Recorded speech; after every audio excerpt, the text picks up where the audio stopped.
జెండా ఒక్కటే కానీ ఎజెండాలకు లెక్కలేదు. నోరు ఒక్కటే కానీ చెప్పిన అబద్ధాలకు లెక్కలేదు. పార్టీ ఒక్కటే కానీ ఇతర పార్టీలతో పెట్టుకున్న పొత్తులకు లెక్కలేదు. కుటుంబ పాలన నుంచి మొదలు పెడితే అప్పుల వరకు మాట మార్చిన సందర్భాలు, జుత్తు సరిచేసుకుంటూ పైకి తోసుకుంటూ అబద్ధాలు చెప్పిన సందర్భాలు అన్నీ ఇన్ని కావు.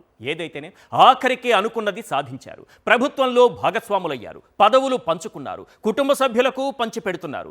ఇంతవరకు ఓకే కానీ మళ్ళీ స్టేజులెక్కి దైవాంశ సంభూతుల్లా నీతి సూక్తులు వల్లించడం కరెక్టేనా? ఆ గెలుపు ఎలా వచ్చిందో అందరికీ తెలుసు. మళ్ళీ వేదికలెక్కి ప్రవచనకర్తల్లా మాట్లాడితే బాగోదు, అస్సలు బాగోదు. ఆ బాగోతలన్నీ గూగుల్ తల్లి దగ్గర భద్రంగా ఉన్నాయి.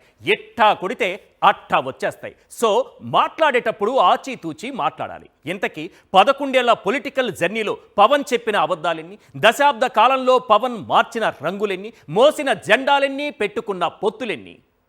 సినిమాల్లోనూ నటనే, రాజకీయాల్లోనూ నటనే. ప్రజారాజ్యం నుంచి మొదలు పెడితే దాదాపుగా 17 ఏళ్ల పొలిటికల్ జర్నీలో పవన్ తన నటన మాత్రం మర్చిపోలేదు. స్టిల్ ఇప్పటికీ అదే నటన. వీరమల్లు గారి వీరగాథ చెప్పాలంటే 11 ఏళ్లు వెనక్కి వెళ్ళాలి. అంతకన్నా వెనక్కి వెళితే ప్రజారాజ్యం పార్టీలో యువరాజ్యం అధ్యక్షుడిగా చలామణి అయ్యారు. ఆ పార్టీని కాంగ్రెస్లో కలిపేశాక 2014లో సొంత కుంపటి పెట్టారు. ఆ రోజు నుంచి ఈ రోజు వరకు అతను వేసిన వేషాలు, అతను రంగు మార్చిన క్యారెక్టర్లు, పొత్తుల కోసం చేసిన సర్కస్ ఫీట్లు అన్నీ ఇన్ని కావు. 2014లో ప్రశ్నించడానికే పాలిటిక్స్లో అంటూ జనసేన పేరుతో సొంత కుంపటి పెట్టుకున్నారు.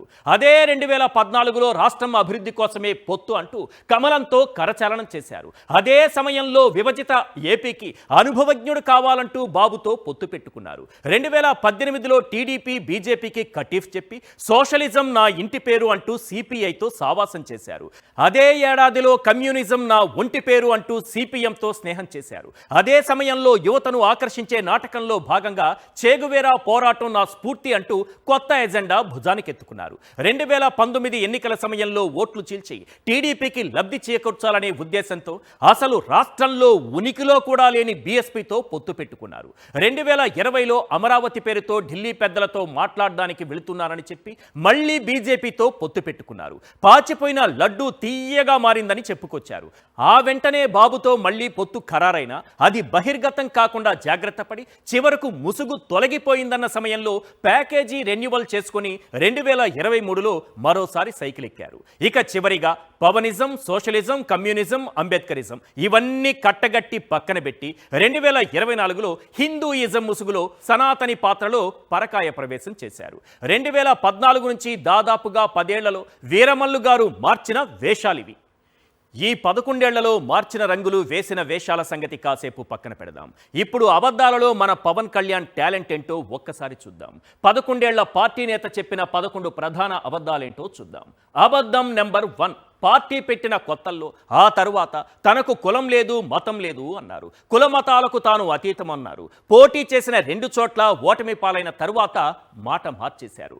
ఆంధ్ర భావన ఎలానూ లేదు, కనీసం కుల భావనైనా తెచ్చుకోండి అన్నారు. కనీసం కాపులంతా కలిసి ఓట్లేసినా తాను గెలిచేవాడినని అన్నారు.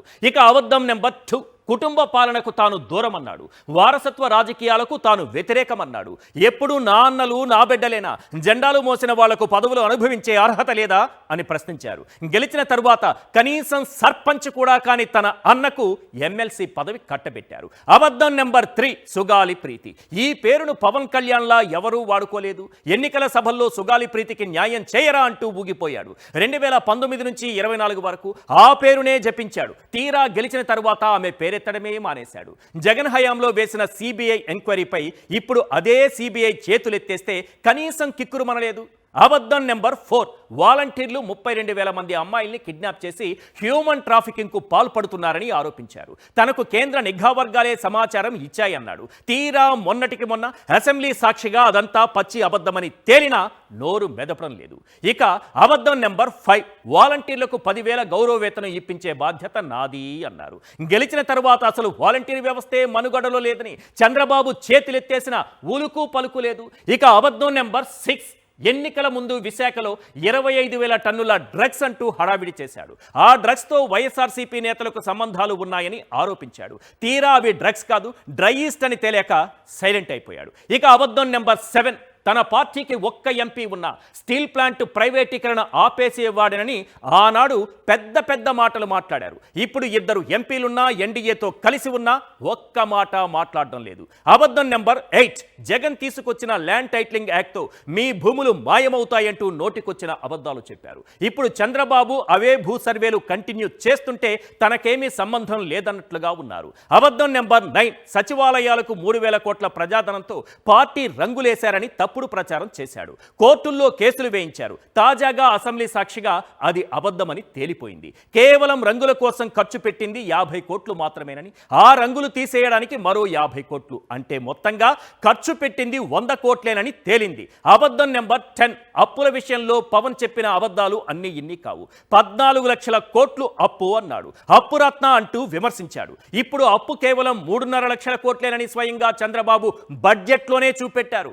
అబద్ధం నెంబర్ 11, ఆఖరుగా కూటమి మేనిఫెస్టోలో ఇచ్చిన హామీలు నెరవేర్చే బాధ్యత నాది అంటూ ఎన్నికల్లో చెప్పారు. ఇప్పుడు హామీలు నెరవేర్చడానికి డబ్బులు లేవంటూ బాబు చేతులెత్తేస్తున్న ఒక్క మాట నోరు తెరిచి మాట్లాడడం లేదు. ఆ 11 ఏళ్లలో మార్చిన రంగులు ఈ 11 అబద్ధాలే పవన్ గెలుపులో కీలకం. సార్ పవన్ కళ్యాణ్ గారు, ఒక్క అబద్ధంతో కోల్పోయిన నమ్మకం ఆ తరువాత 1000 నిజాలు చెప్పినా రావు సార్. ఈ కొటేషన్ జీవితకాలం గుర్తుంచుకోండి. మరిచిపోతాననుకుంటే రాసి పెట్టుకోండి. ఇది మాత్రం గన్ షాట్.